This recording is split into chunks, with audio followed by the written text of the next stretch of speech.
Hi, Minesh Baxi here, and I'm really excited to have a special guest, a good friend of mine, Maximilian Ranieri, and he is so excited about his career in speaking. I'm really excited to introduce you to him as well. So, Max, welcome. Thank you, Minesh. It's an honor to be here. I'm very excited. Yeah, I mean, we have so much in common. For those who are watching, this is the Positive Parenting Podcast, and my goal is to introduce you to people who have something of value to add to you.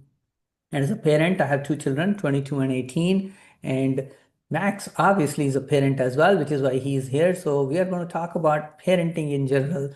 So, Max, tell people a little bit about you and your background. Well, my background is I've been in entrepreneurial works a lot my whole life, in and out, and I've been homeschooled. So my life has been very, uh, I guess I don't want to use the word fluid. I've been moving around a lot, growing up, either moving, doing different entrepreneurial works with my family, being homeschooled, and as of now, I'm a scientist in Central Florida, and have my home out in Leesburg. So I finally set some roots in the beautiful state of Florida where I was born in. Yeah.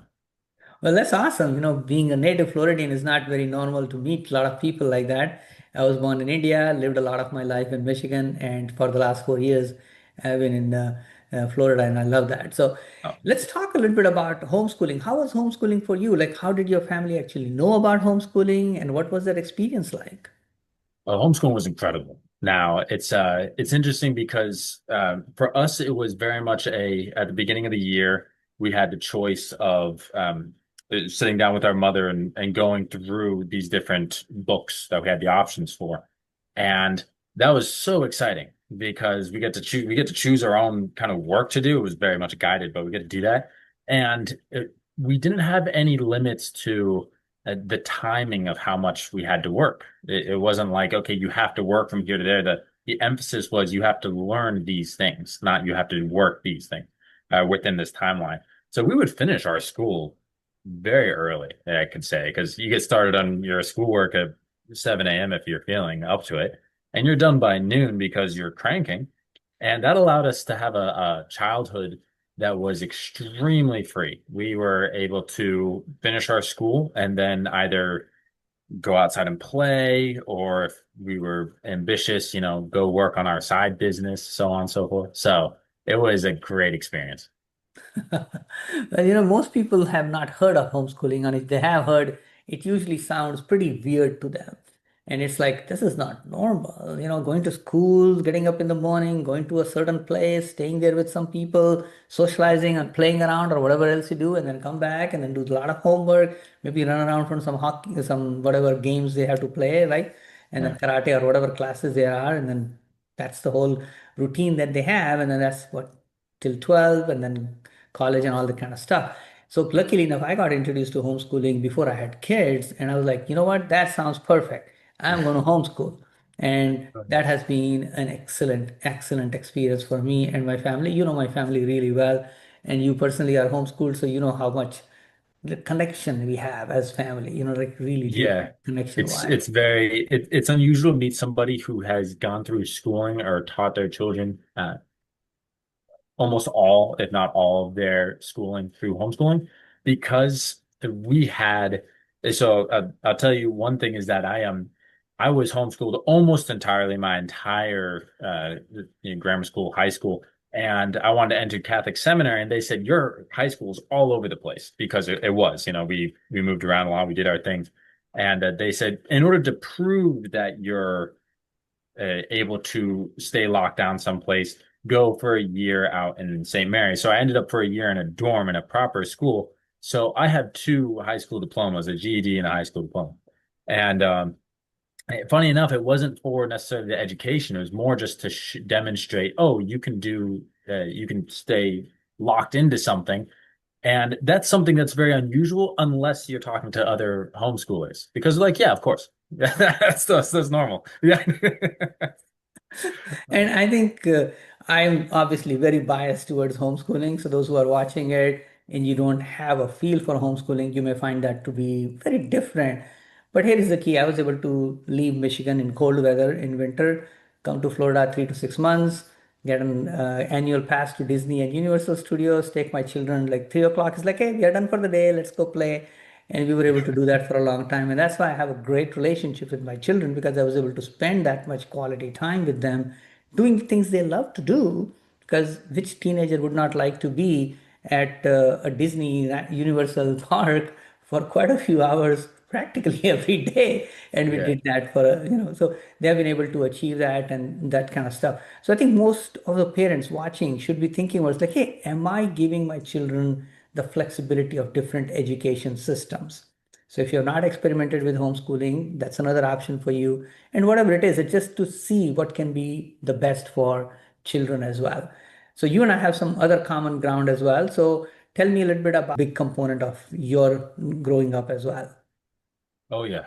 So born and raised in a Catholic household, and for me, it's not an option. Your faith is fundamental to everything, and on the subject of education, it's fundamental because you can't go through life trying to seek an understanding of how everything works and finding the right pathway to how to do things unless you have the right moral foundation. So, as a Catholic, you are growing up in a system of seek only after truth, seek only after truth.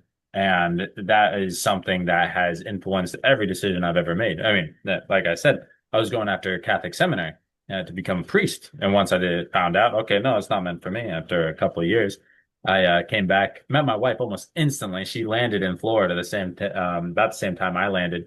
And I held off from dating her very intentionally because I was like, I cannot just start dating immediately. And so about half a year later, I asked her out. Yeah, so that's it. Yeah, Well, talk about your wife because that's an interesting story. So, do you want to tell how you met your wife? And then, obviously, pretty quickly you were absolutely. married, right? Yeah. So I won't take too long with it because it is kind of a big story. But I got back from seminary, and my wife landed in Florida the same day from Australia as an au pair, and she was taking care of a family about 30 minutes from us, and we go to the same church. So my family is very affable. We're extremely friendly, but my parents, and they tried to teach that to us. So when my wife landed, my sisters met her and said, "You have to come over. You've got to come over." So she started coming over very frequently, and I loved it. I thought it was excellent, but I had nothing going for me as far as a potential husband. So I just started working. I went to try to become an EMT. I became an EMT. I started working in science and so on. And we finally got to a point where I could basically date her.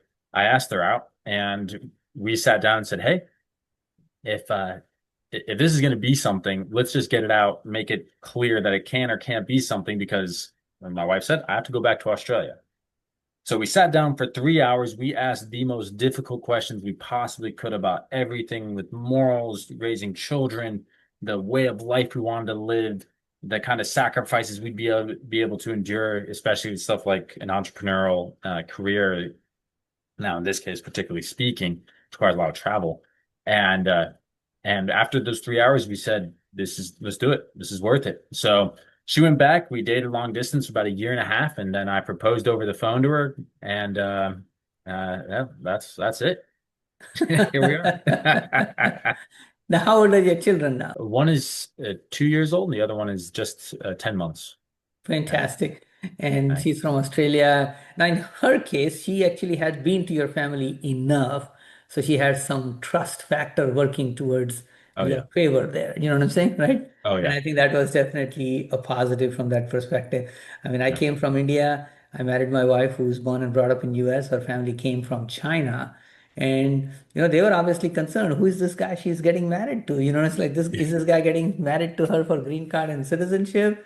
And I'm like, Yeah. I told her parents, like, I'm already getting this stuff from my job. I don't need to marry somebody because it was relatively easier in 1992. And my company had already done the labor certification and all that kind of stuff. So it's going to be okay. But I'm like, you know what? I'm getting married. This is the person. And we've been married. It'll be this Friday, 34 years now. Oh, congratulations. That's awesome. That's awesome. Older than you. Yeah, it is. Exactly. It really is. Yeah, that's amazing. That is incredible. Older than you. So, so I think the part that I think also people need to understand is that parenting is fun, but it also can be challenging. So tell me a little bit about your experience, both from the perspectives of being fun as well as challenging. That is a great question because children are sponges. They soak things up, especially from a young age, at such a high rate that we a lot of times don't acknowledge or notice. So your children, which can be a problem because the uh, the part of it being fun, firstly, is that you can teach things very quickly and they pick things up and it's amazing. And you can start having conversations with a 2-year-old and they're doing it. My daughter, she learned the alphabet. She sings the alphabet to herself and so on. And these are just things because they soak it up so quickly. But at the same time, it's on one side, it's easy to think that your child is not, I guess you could say, smart enough at that age to pick anything up. So you say and do things that come back at you later on.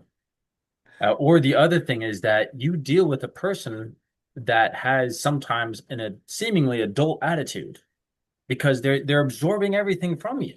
So you're trying to raise this little person, and maybe you are saying something, talking about work, talking about somebody and how you had to talk to them at your workplace, and then your child comes over to you later and starts mimicking you, treating you like how you were just talking about, and you're like, you're two, which can be difficult reading through. Are they just being having attitude? Are they just uh, having fun? But at the same time, that's part of the joy. You're not dealing with just a pet. You're dealing with a tiny person, and the joy of that is tremendous. That is literally amazing. So good. So are there any rituals, practices you have with your children that you do so that others can benefit from what you've been doing?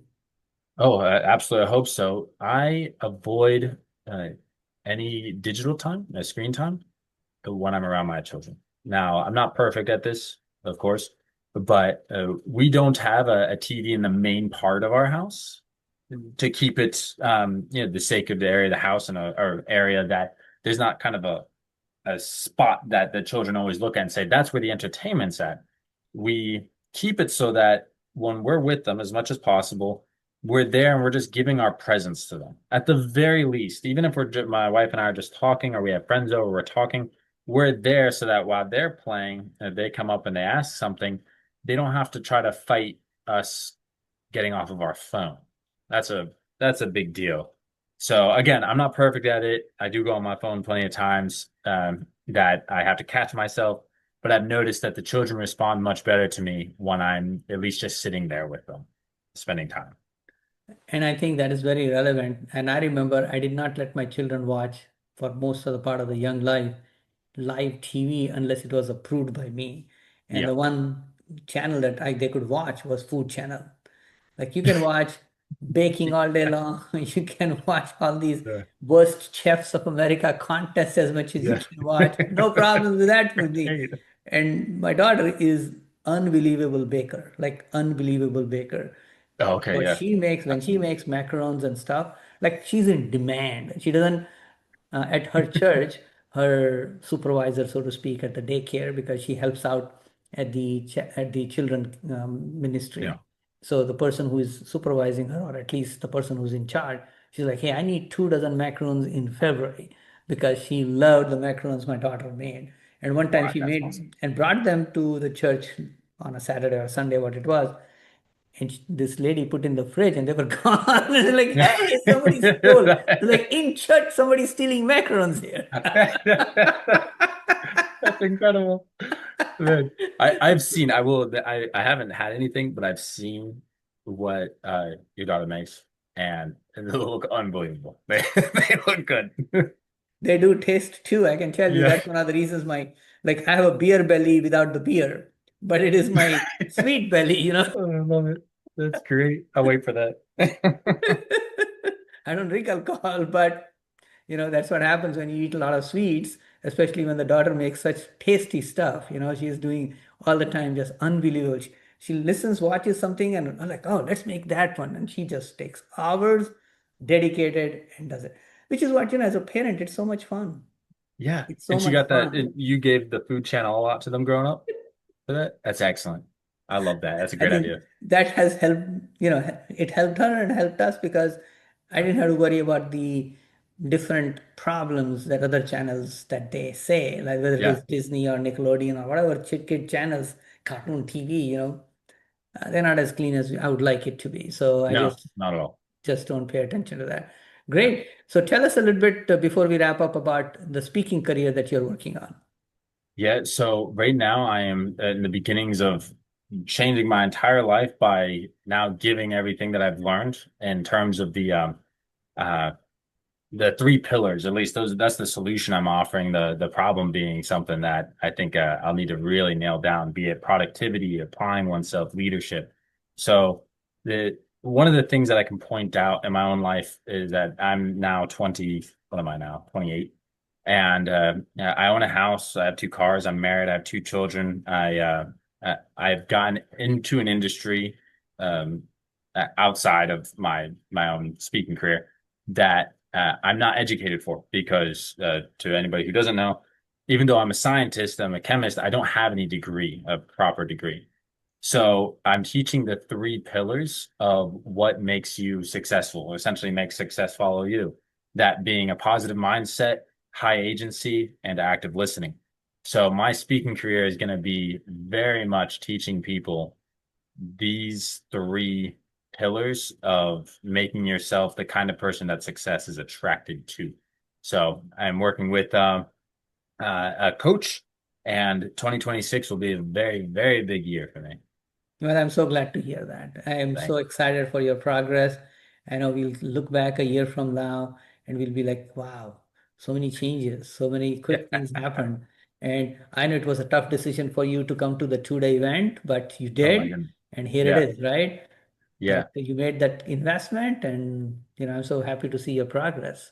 Oh yeah, life changing. And actually, I have to say for everybody listening that I have a podcast called Falling in Love with Failure. The only reason I have that was because I went to your 2-day event, and in my mind, I said, I don't have any value. I mean, yes, I know inherently value, but I'm talking business. I don't have any value to bring.